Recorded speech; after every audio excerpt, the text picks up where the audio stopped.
السلام علیکم۔ آج کا ہمارا موضوع ہے جاپانی پھل۔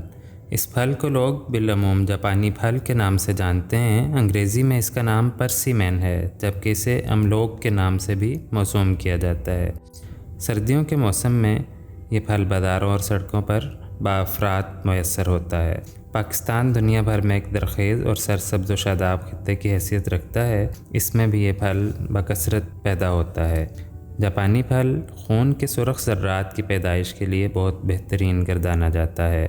اس سے انسان کی صحت پر خوشگوار اثرات پڑتے ہیں۔ انسانی جسم کی قوت اور توانائی خون کی مرہون منت ہے، جس کے مختلف اجزاء میں سرخ ذرات کا بڑا مؤثر کردار ہوتا ہے۔ جاپانی پھل خون کے سرخ ذرات کی پیدائش کا سبب بنتا ہے۔ خون انسانی جسم میں جتنا زیادہ اور صالح ہوگا، انسان کی صحت بھی اتنی ہی مضبوط اور توانا ہوگی۔ اس لیے خون کی کمی کے شکار عام افراد اور مریضوں کو اس پھل کا بکثرت استعمال کرنا چاہیے۔